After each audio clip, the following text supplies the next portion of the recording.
नमस्कार दोस्तों, स्वागत है आपका पीसीएस क्रांति के ऑनलाइन प्लेटफॉर्म पर।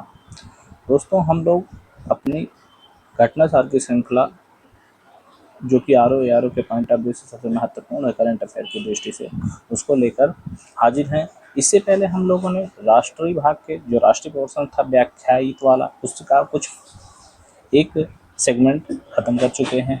उसके बाद फिर हम लोग यहाँ से अपना ये दूसरा सेगमेंट चालू कर रहे हैं और इसमें हम आज पूरा राष्ट्रीय ख़त्म करने की कोशिश करेंगे। इसके बाद आर्थिकी और अन्य जो छोटे बिंदु हैं वो वाले क्वेश्चन में रह जाएंगे। आप इसके बाद फिर इसका एमसीक्यू भी आप करवा दिया जाएगा मेन में। तो चलिए शुरू करते हैं बिना देरी किए हुए अपने दूसरे एपिसोड को। तो दूसरे एपिसोड का पहला बिंदु दोस्तों, सोनप्रयाग से केदारनाथ और गोविंद घाट से हेमकुंड साहिब तक रोपवे निर्माण को मंजूरी मिल गई है। तो पहले देख लेते हैं कि रोपवे होता क्या है। तो रोपवे दोस्तों दो पहाड़ी क्षेत्रों से जुड़ाकर वहाँ पर एक गंडोला टाइप का होता है, जो कि एक रस्सी द्वारा एक मतलब कि वहाँ से दो स्टेशन बनाए जाते हैं, उनको लिंक किया जाता है। उसके बाद रस्सी द्वारा एक बॉक्स के रूप में इधर उधर किया जाता है रोपवे की व्यवस्था में। ठीक है, तो इसे प्रधानमंत्री मोदी की अध्यक्षता में आर्थिक मामलों की मंत्रिमंडलीय समिति ने 11 मार्च 2025 को राष्ट्रीय रोपवे विकास कार्यक्रम पर्वतमाला परियोजना, उसको इस पर्वतमाला परियोजना के तहत उत्तराखंड में सोनप्रयाग से केदारनाथ तक 12.9 लगभग 13 किलोमीटर लंबी रोपवे तथा गोविंद घाट से हेमकुंड साहिब तक 12.4 किलोमीटर लंबे रोपवे के निर्माण को मंजूरी दी है। इस परियोजना से हर मौसम में अंतिम मील कनेक्टिविटी प्रदान की जा सकेगी, जिससे यात्रा का समय काफ़ी कम हो जाएगा। ठीक है, और रोजगार को भी बढ़ावा मिलेगा। तो दोस्तों, सोनप्रयाग से केदारनाथ परियोजना की अनुमानित लागत लगभग बताई गई है 4081 करोड़ रुपए, और जबकि गोविंद घाट से हेमकुंड साहिब परियोजना की लागत लगभग 2730 करोड़ रुपए बताई गई है। और दोस्तों, यह परियोजनाओं को जो डिजाइन और किया जाएगा उसे बिल्ड फाइनेंस ऑपरेट और ट्रांसफर सिस्टम मॉडल पर किया जाएगा, DVFOT के मॉडल पर। ठीक है, इसमें PPP के आधार पर इसे विकसित किया जाएगा। दोस्तों, यह जो रोपवे है यह थ्री केबल डिटेचेबल गोंडोला प्रणाली है। ठीक है, जिसकी क्षमता प्रति घंटे प्रति दिशा में 1800 यात्री है। इसके प्रतिदिन लगभग 18,000 यात्री यात्रा कर सकेंगे। ठीक है, और जो गोविंद घाट से हेमकुंड साहिब परियोजना है यह मोनो केबल डिटेचेबल गोंडोला है। ठीक है, तो एक है ट्राई केबल डिटेचेबल गोंडोला, एक मोनो केबल डिटेचेबल गोंडोला है। ठीक है, इससे ज़्यादा इसमें कुछ जानने की ज़रूरत नहीं है। अब हम देखते हैं अपने अगले बिंदु को। अगला बिंदु है भारत खाड़ी अंतर सरकारी संगठन का नया अध्यक्ष बन गया है। तो दोस्तों, 21 फरवरी 2025 को भारत में मालदीव के माले में आयोजित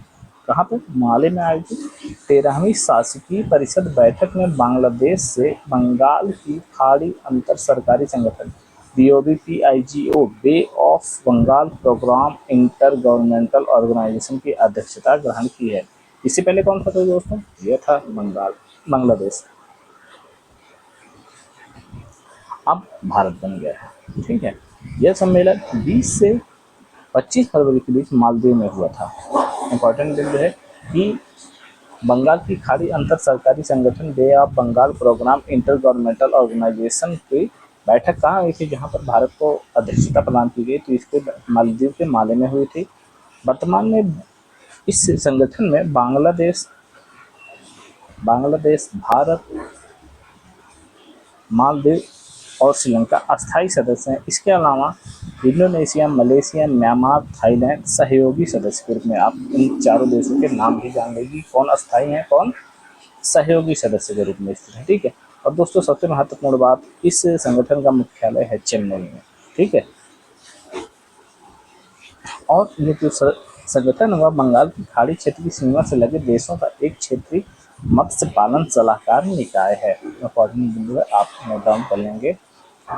भारत की 6 धरोहर स्थलों को यूनेस्को की अस्थायी सूची में शामिल किया गया।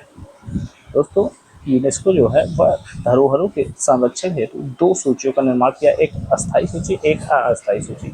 अस्थायी सूची जो कि होती है, जो कि जिसमें कि संरक्षण के कार्य चालू कर दिए जाते हैं, स्टार्ट कर दिए जाते हैं, जबकि अस्थायी में यह रहता है कि उसमें ध्यान देने की ज़रूरत होती है। ठीक है, तो यूनेस्को ने भारत की 6 प्रमुख ऐतिहासिक धरोहरों को अपनी अस्थायी टेंटेटिव सूची में शामिल करने की घोषणा की। इस तरीके से भारत की टोटल 62 क्षेत्र जो हैं अब वह इस अस्थायी सूची में शामिल हो गए यूनेस्को के।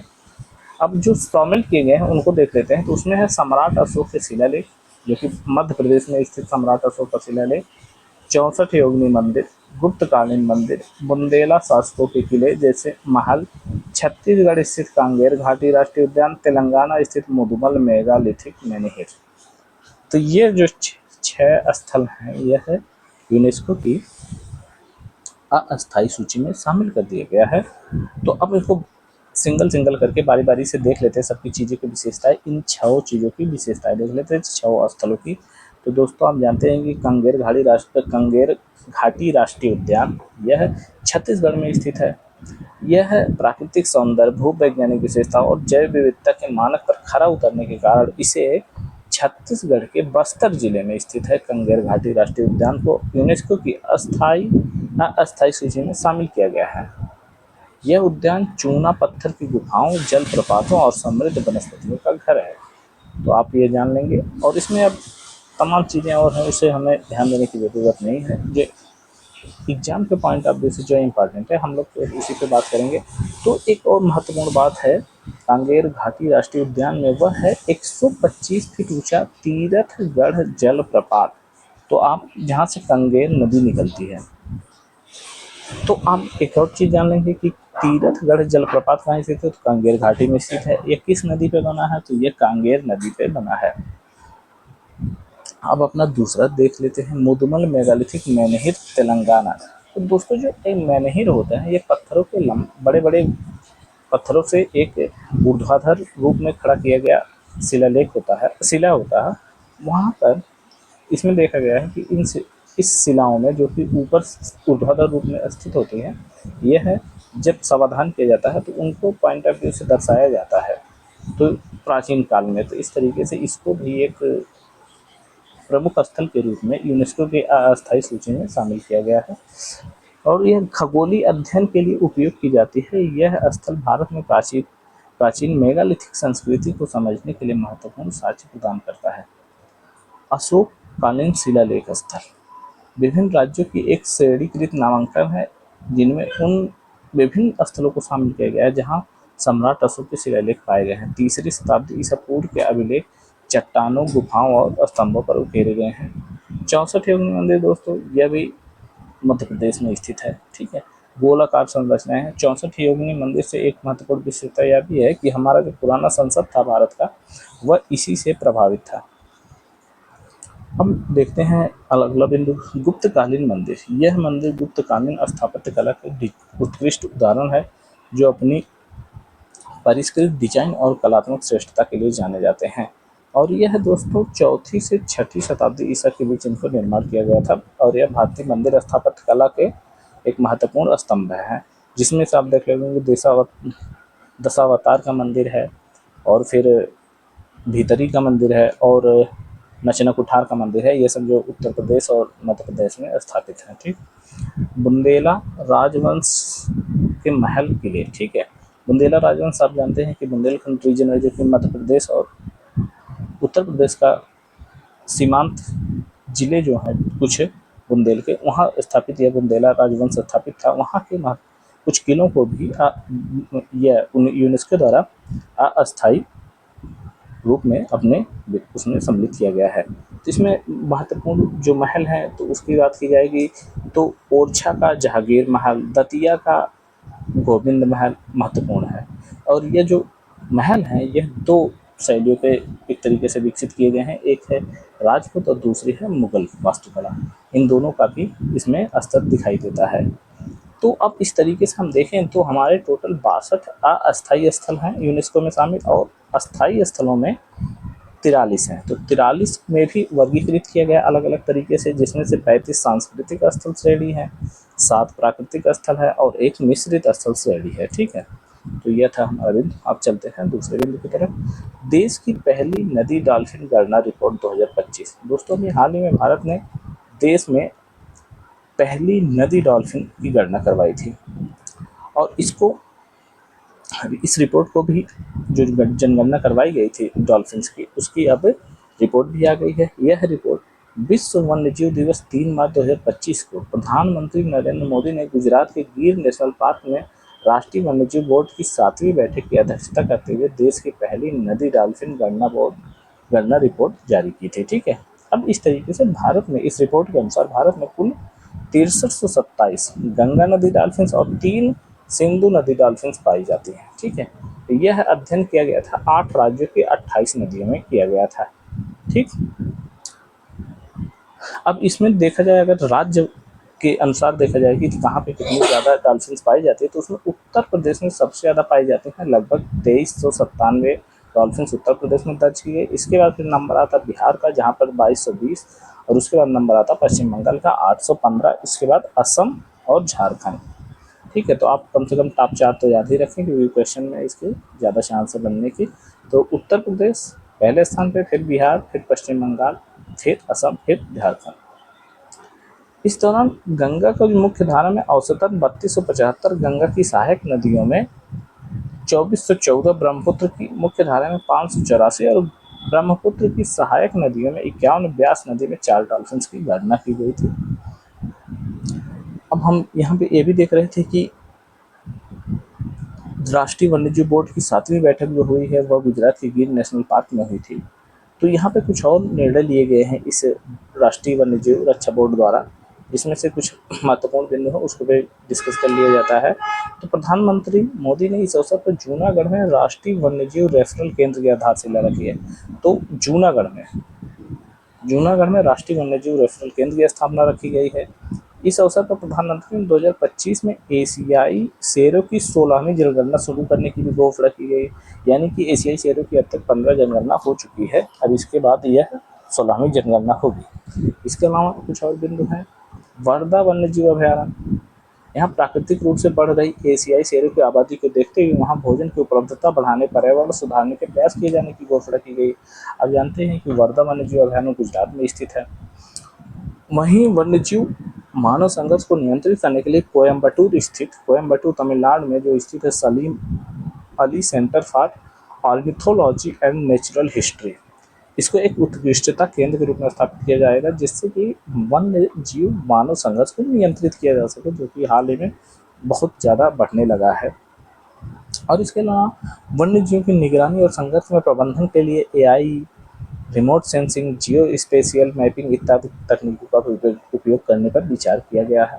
प्रधानमंत्री ने इस अवसर पर गांधी सागर अभयारण्य जो कि मध्य प्रदेश में है और बन्नी घास के मैदान जो कि गुजरात में है, यहाँ 2 स्थानों पर चीतों को बसाने के लिए घोषणा भी की गई है। ठीक है, तो यह था इससे संबंधित आज का हमारा बिंदु की अभी हाल ही में भारत में जो घड़ियाल की जो डॉल्फिन्स की जनगणना हुई थी उसकी रिपोर्ट शामिल की गई, जारी की गई। अब अगला बिंदु देखते हैं, गुजरात का पहला जैव विविधता विरासत स्थल।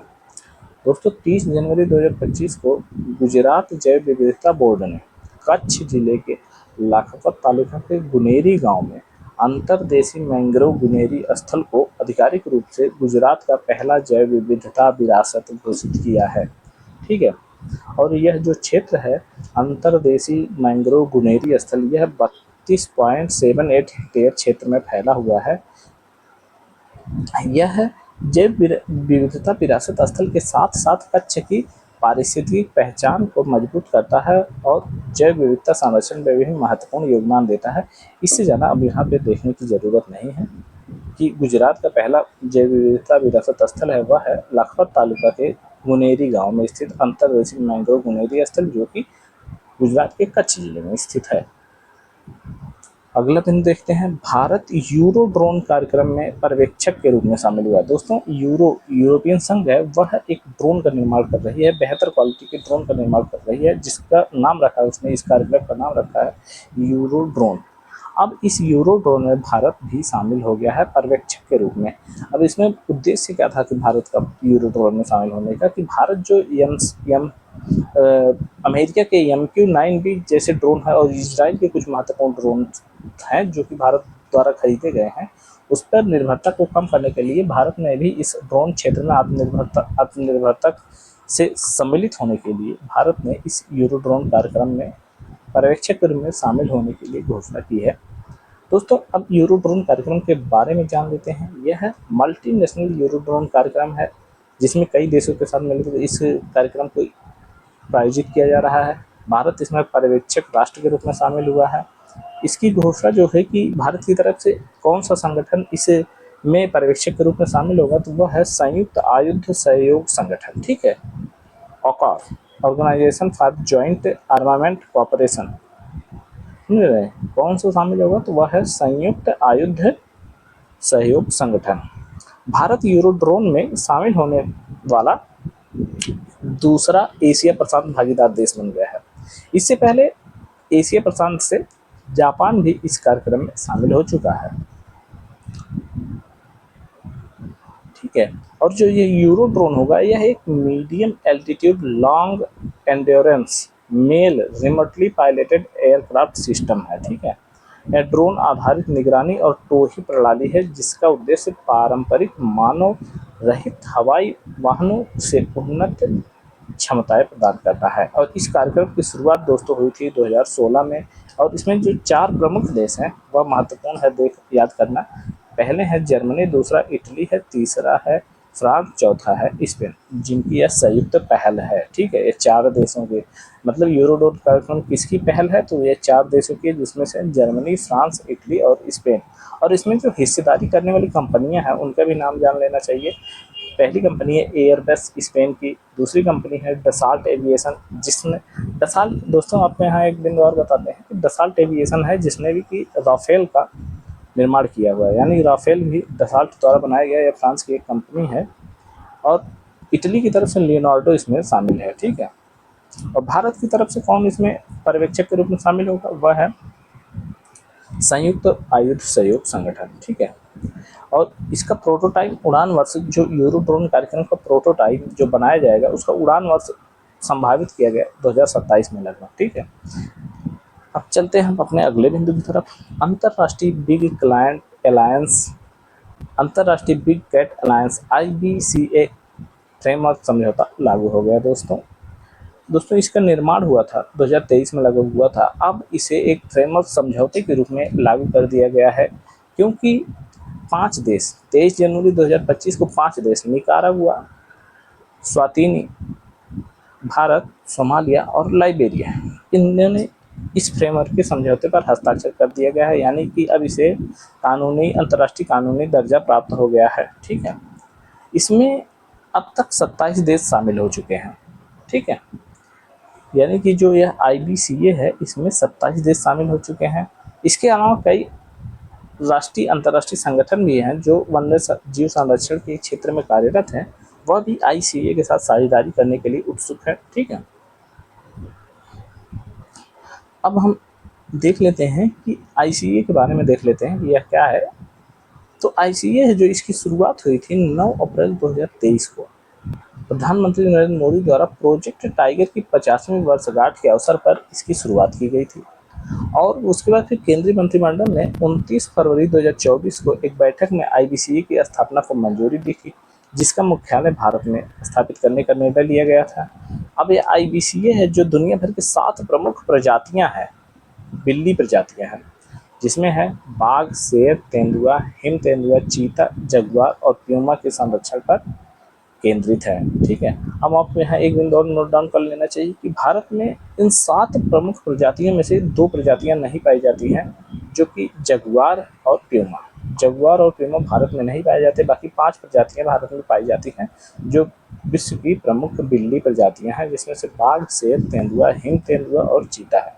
ठीक है, चीता भी इससे पहले नहीं पाया जाता था, लेकिन अब उसका नाइजीरिया, दक्षिण अफ्रीका और अफ्रीका के कुछ अन्य देशों से भारत ने इसका इंपोर्ट किया है। तो इस तरीके से उसे भी बताया जा चुका है भारत पे। अब चलते हैं अपने अगले बिंदु को देखने के लिए। वरिष्ठ नागरिक आयोग स्थापित करने वाला केरल पहला राज्य बन गया है। इंपॉर्टेंट बिंदु है। क्वेश्चन ऐसे बनाया गया कि वरिष्ठ नागरिक आयोग स्थापित करने वाला देश का पहला राज्य कौन बना है, तो उसका आंसर होगा आपका केरल। ठीक है, इसने केरल राज्य वरिष्ठ नागरिक आयोग अधिनियम 2025 पारित करके एक वरिष्ठ नागरिक आयोग की स्थापना की है। यह वैधानिक निकाय होगा जिसका उद्देश्य होगा बुजुर्ग नागरिकों के अधिकारों और कल्याण की रक्षा करना तथा नीति निर्माण में सलाहकार की भूमिका निभाना। ठीक है, बस इतना ही जानना, इसमें बहुत ज़्यादा कुछ देखने की आवश्यकता नहीं है। और मध्य प्रदेश के रीवा में भारत का पहला सफ़ेद बाघ प्रजनन केंद्र बनाया गया है। दोस्तों बहुत इंपॉर्टेंट क्वेश्चन है और इसे हाईलाइट आप करते हुए चलें, क्योंकि इस तरीके के क्वेश्चन यूपीएससी यूपीपीसीएस हर जगह बनाए जाने के चांसेस होते हैं। दोस्तों केंद्रीय चिड़ियाघर प्राधिकरण CZI ने मध्य प्रदेश के रीवा जिले में भारत के पहले सफ़ेद बाघ प्रजनन केंद्र को मंजूरी दे दी गई। ठीक है, यह पहल वन्यजीव संरक्षण की दिशा में एक महत्वपूर्ण कदम है, क्योंकि रीवा ऐतिहासिक रूप से अंतिम ज्ञात जंगली सफ़ेद बाघ से जुड़ा हुआ स्थल है। मतलब भारत में अभी केवल एकमात्र सफ़ेद बाघ ही बचा हुआ है। ठीक है, इस परियोजना को सैद्धांतिक रूप से तो वैसे 2011 में मंजूरी दी गई थी, लेकिन अब इसे वास्तविक रूप में क्रियान्वयन किया जाएगा।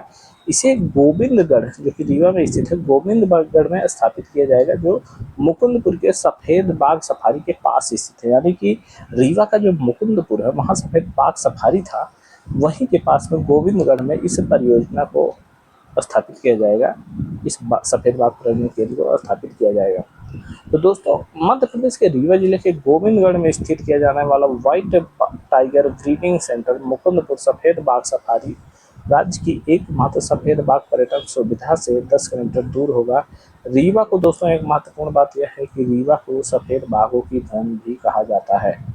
ठीक है, और 1951 में गोविंदगढ़ जिले में महाराजा मार्तंड सिंह जुदेव द्वारा मोहन नामक अंतिम ज्ञात जंगली सफ़ेद बाघ की खोज की गई थी।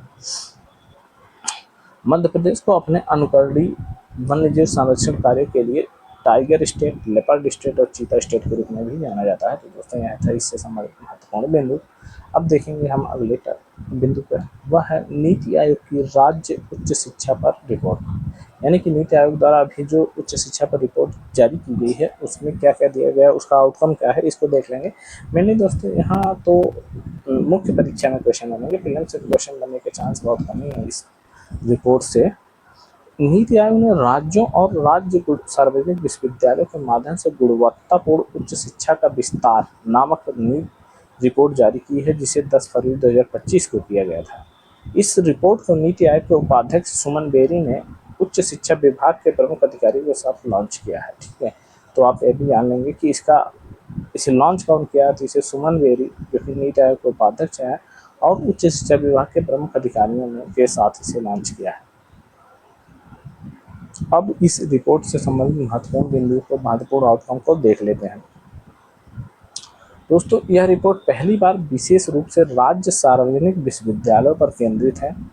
पिछले एक दशक में उच्च शिक्षा की गुणवत्ता, वित्तपोषण, शासन और रोजगार क्षमता से संबंधित एक व्यापक विश्लेषण या प्रस्तुत करती है नीति।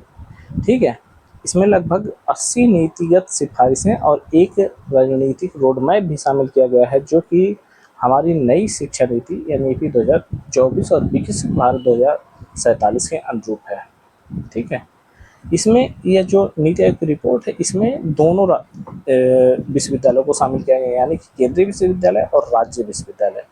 तो इसमें लेकिन निजी विश्वविद्यालयों को इसमें शामिल नहीं किया गया है। इसमें 50 से अधिक SPU के कुलपतियों, राज्य उच्च शिक्षा परिषदों और राज्य सरकार के अधिकारियों के साथ एक व्यापक परामर्श किया गया है। भारत में 80% उच्च शिक्षा राज्य सार्वजनिक विश्वविद्यालयों में होती है। SPUs को सिर्फ शिक्षा की पहुंच बढ़ाने के बजाय विश्व स्तरीय शिक्षा प्रदान करने की दिशा में आगे बढ़ने की आवश्यकता है। नई शिक्षा नीति 2020 के अनुसार 2035 तक SPUs में नामांकन बढ़कर लगभग 7 करोड़ पहुंचने का अनुमान है। यानी कि 2035 में लगभग UG में 7 करोड़ बच्चे नामांकन लेंगे।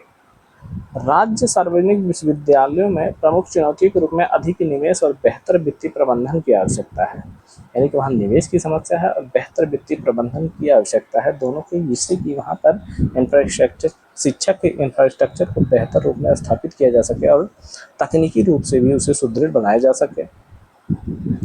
और इसमें यह रिपोर्ट में यह भी कहा गया है कि इसमें जो राज्यों की जीडीपी है, लगभग उसमें शिक्षा पर लगभग 6% तक बढ़ाए जाएं, जो कि वर्तमान में आप देखेंगे कि बहुत ज़्यादा कम है।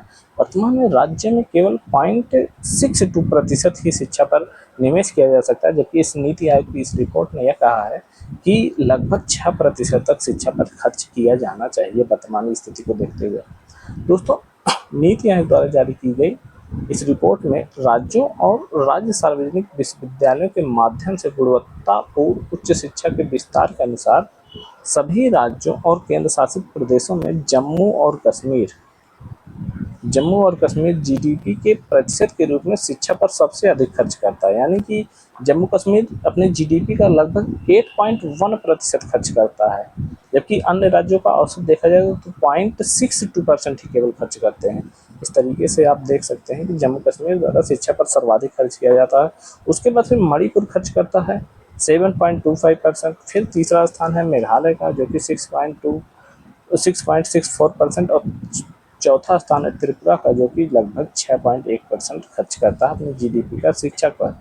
रिपोर्ट में कहा गया है कि इसके विपरीत दिल्ली मात्र 1.67% अपने जीडीपी का खर्च करती है, जबकि तेलंगाना 2% खर्च करता है और कर्नाटक 2.0% खर्च करता है। ठीक है, एक महत्वपूर्ण बिंदु है इस रिपोर्ट से संबंधित, देश में राष्ट्रीय औसत विश्वविद्यालय घनत्व 0.8 है। देश में राष्ट्रीय औसत विश्वविद्यालय घनत्व 0.8 है। सिक्किम में सबसे ज्यादा अधिक घनत्व 10.3 है। यानी कि सिक्किम में विश्वविद्यालय को देखा जाए तो उसका घनत्व बहुत ज़्यादा है। इसके अलावा अरुणाचल प्रदेश, लद्दाख, हिमाचल प्रदेश, मेघालय और उत्तराखंड में भी कम ही विश्वविद्यालयों की स्थापना की गई है। रिपोर्ट में कहा गया है कि बिहार, उत्तर प्रदेश और पश्चिम बंगाल और महाराष्ट्र जैसे अत्यधिक आबादी वाले राज्यों में राज्य स्तर पर विश्वविद्यालय घनत्व राष्ट्रीय औसत से भी कम है। बिहार में यह 0.2 है केवल, यानी कि बहुत ही ज़्यादा कम है। रिपोर्ट के अनुसार केरल, छत्तीसगढ़ और हिमाचल प्रदेश जैसे राज्यों में महिलाओं की नामांकन दर पुरुषों की तुलना में अधिक है, और भौगोलिक रूप से छोटे राज्यों जैसे कि चंडीगढ़, मिजोरम, अंडमान निकोबार द्वीप समूह जैसे केंद्र शासित प्रदेशों में पुरुष महिला नामांकन अपेक्षाकृत संतुलित है, जिसमें से केवल कुछ 100 छात्रों का ही अंतर दिखाई देता है। ठीक है, और इसमें कुछ महत्वपूर्ण बिंदु हैं कि उच्च शिक्षा पर प्रति युवा खर्च के मामले में केरल, तमिलनाडु, महाराष्ट्र, आंध्र प्रदेश और तेलंगाना शीर्ष पर हैं, जबकि राजस्थान, पंजाब और छत्तीसगढ़ यह पिछड़े राज्यों में गिने जाते हैं। रिपोर्ट में यह भी पाया गया है कि महाराष्ट्र 11,421 करोड़ रुपए अपने बजट का शिक्षा पर खर्च करता है, यानी उच्च शिक्षा के वित्त पोषण में लगाता है, जबकि इसके बाद नंबर आता है बिहार का, जो कि 9,666 करोड़ रुपए खर्च करता है, और तमिलनाडु लगभग 7,237 करोड़ रुपए खर्च करता है। इस तरीके से देखा जाए तो शिक्षा पर सबसे ज़्यादा पैसा, अगर जीडीपी का प्रतिशत न पूछा जाए तो पैसा सबसे ज़्यादा खर्च करता है तो वह है महाराष्ट्र, फिर उसके बाद फिर है बिहार, फिर तीसरे स्थान पर है तमिलनाडु। और राज्य में उच्च शिक्षा के लिए सबसे कम बजट देखा जाए तो सिक्किम खर्च करता है, जो कि 142 करोड़ ही केवल शिक्षा पर खर्च करता है। उसके बाद अरुणाचल प्रदेश 155 करोड़, फिर नागालैंड 167 करोड़ रुपए खर्च करता है।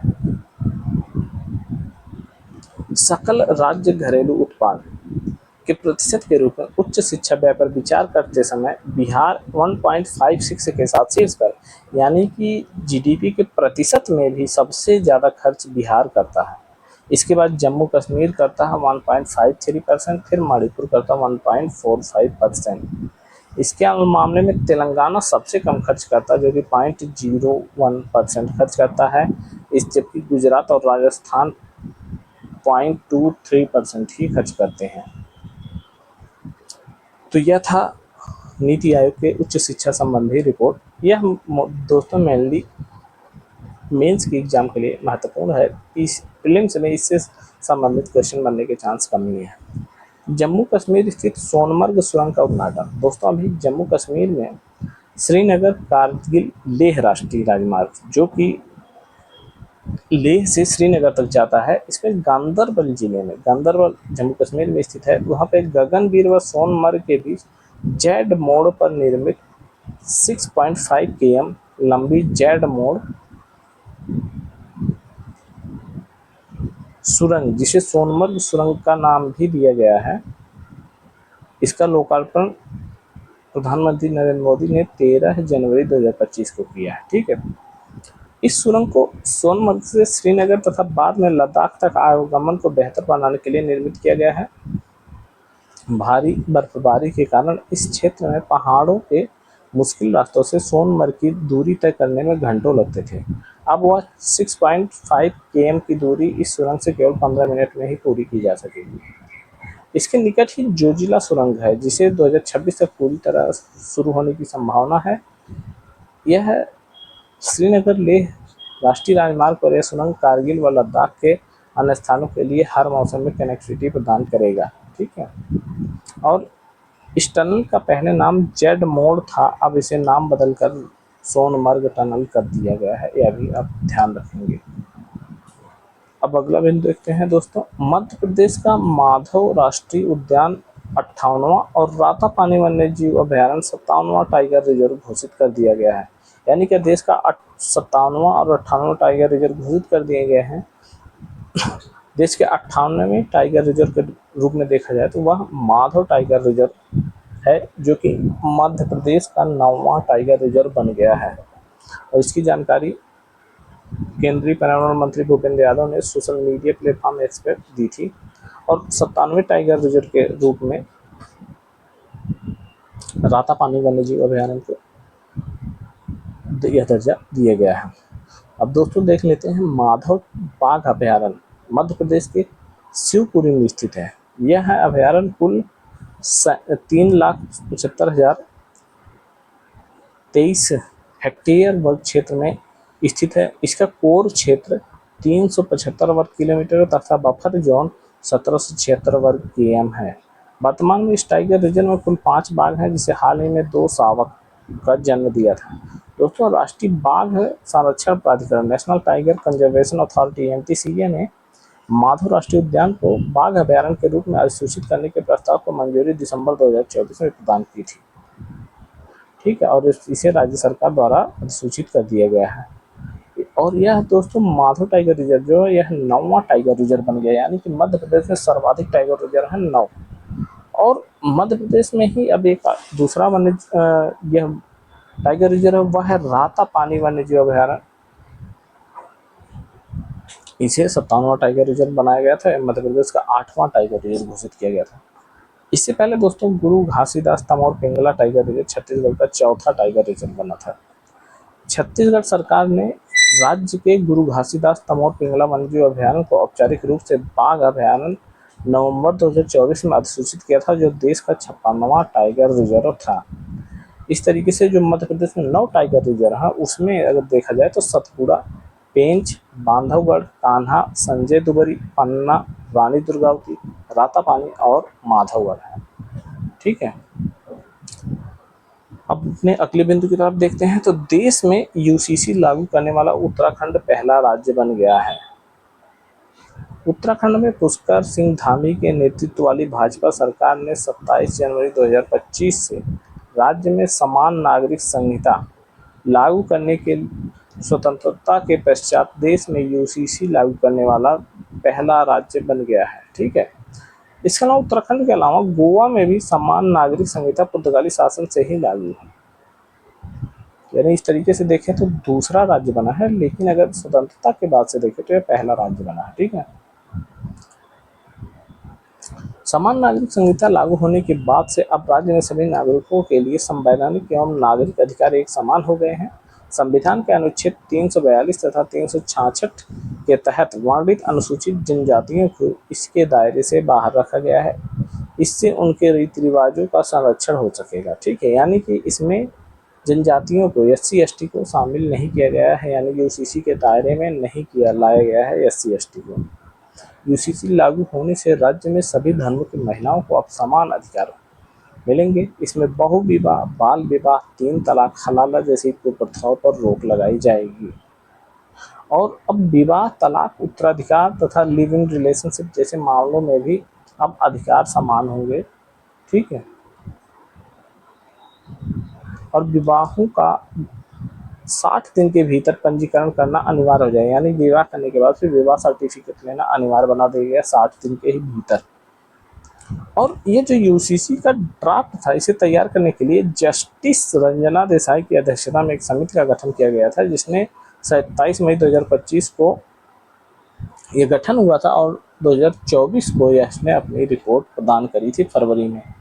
ठीक है, समान नागरिक संहिता अधिनियम लागू होने से पहले किंतु 26 मार्च 2010 के पश्चात संपन्न सभी विवाहों का पंजीकरण भी 6 माह के भीतर कराना होगा। एक पत्नी के जीवित रहते दूसरा विवाह प्रतिबंधित कर दिया गया है तथा विवाह विच्छेद के लिए पति पत्नी का समान अधिकार दिए गए हैं। 27 जनवरी को समान नागरिक संहिता लागू किए जाने की अधिसूचना जारी करते हुए इस दिन को प्रतिवर्ष राज्य में समान नागरिक संहिता दिवस बनाने के रूप में घोषणा मुख्यमंत्री द्वारा की गई है। अब हम देख लेते हैं अपने अगले बिंदु का, वह है सिंगापुर के राष्ट्रपति की भारत यात्रा। सिंगापुर के राष्ट्रपति थरमन शनमुगारत्नम ने एक उच्च स्तरीय शिष्टमंडल के साथ 14 से 18 जनवरी 2025 तक भारत की राजकीय यात्रा की है।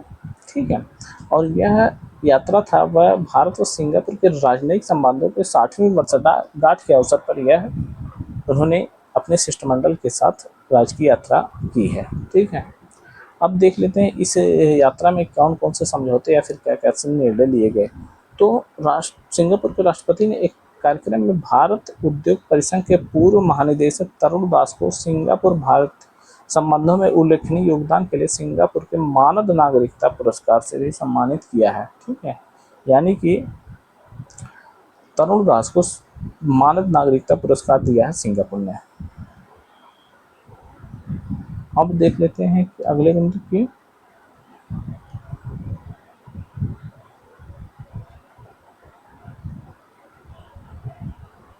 इंडोनेशिया के राष्ट्रपति की भारत यात्रा। एक बिंदु इसमें और भी है कि उड़ीसा के में भुवनेश्वर हवाई अड्डे पर मेहमान राष्ट्रपति का स्वागत मुख्यमंत्री मोहन चंद्र मांझी ने किया था, यानी कि सिंगापुर के राष्ट्रपति ने उड़ीसा की भी यात्रा करी थी। ठीक है, अब हम देखेंगे अपने अगले बिंदु की, तो यह है इंडोनेशिया के राष्ट्रपति की भारत यात्रा। इंडोनेशिया के राष्ट्रपति प्रबोवो सुबियांतो एक उच्च स्तरीय शिष्टमंडल के साथ 23 से 26 जनवरी 2025 तक भारत की राजकीय यात्रा पर रहे।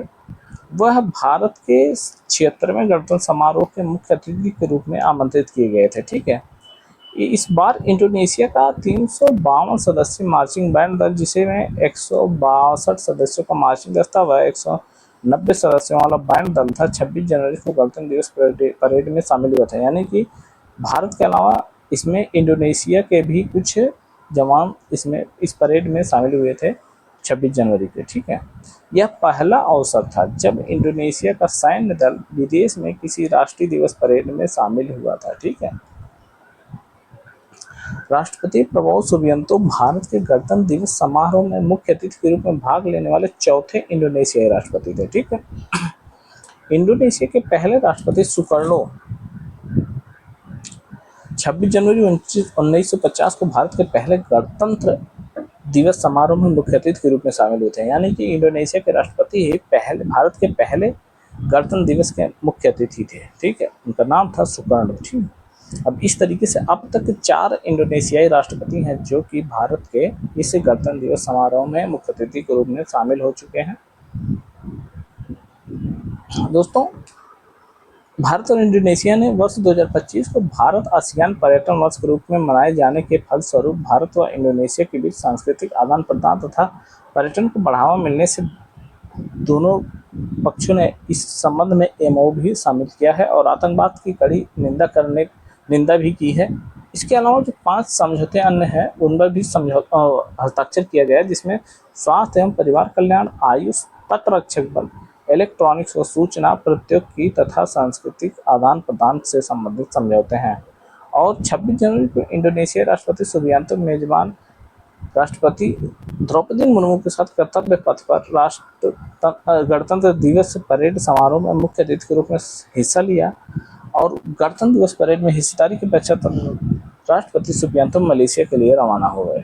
ठीक है, तो इस तरीके से यह महत्वपूर्ण दिन था इंडोनेशिया के राष्ट्रपति की भारत यात्रा से संबंधित। ठीक है, एक और बिंदु था इसमें देख लेते हैं कि भारत की एक्ट ईस्ट नीति में दक्षिण पूर्व एशियाई राष्ट्र इंडोनेशिया एक महत्वपूर्ण स्तंभ है।